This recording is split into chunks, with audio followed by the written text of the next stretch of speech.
আপনাদের সকলকে নমস্কার জানাই। আজ বিশেষ একটি গুরুত্বপূর্ণ কথা আপনাদের সাথে শেয়ার করব।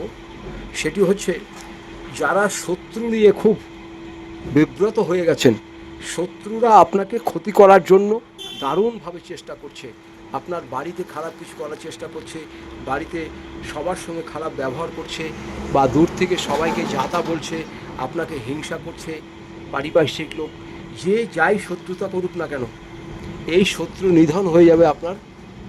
শত্রুরা আর আপনাকে কিছু করতে পারবে না। ছোট্ট একটি কাজ করবেন, শুধুমাত্র ছোট্ট একটি কাজ করবেন। কবে করবেন কাজটা? শত্রুর নাম যদি জানেন সব থেকে ভালো কাজ হবে। আর যদি নাম না জানেন তাহলে যথা নাম বলবেন, নামটি জানার চেষ্টা করবেন। নাম আর গোত্র যদি জানেন তাহলে বিশেষ উপকার হবে।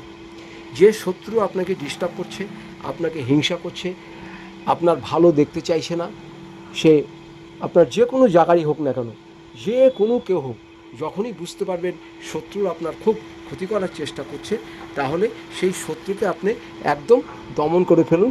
আপনাকে আর কোনো ক্ষতিই করতে পারবে না, বরঞ্চ আপনার সঙ্গে খুব ভালো ব্যবহার করতে শুরু করবে। কী করবেন? কালী পুজোর দিনকে রাত্রিবেলা, কালী পুজোর দিন রাত 11টার পরে একটা সাদা কাগজে শত্রুর নাম লিখবেন।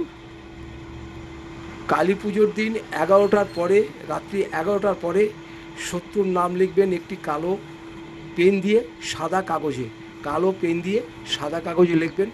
আর তার ভিতরে 2-3টে গোলমরিচ দিয়ে দেবেন, গোলমরিচ দিয়ে পুড়িয়ে আগুনে পুড়িয়ে দেবেন।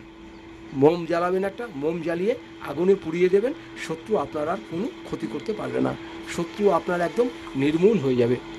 একদম প্রত্যক্ষ প্রমাণ এগুলো, এটা করে দেখুন, শত্রু আর কোনো ক্ষতি করতে পারবে না।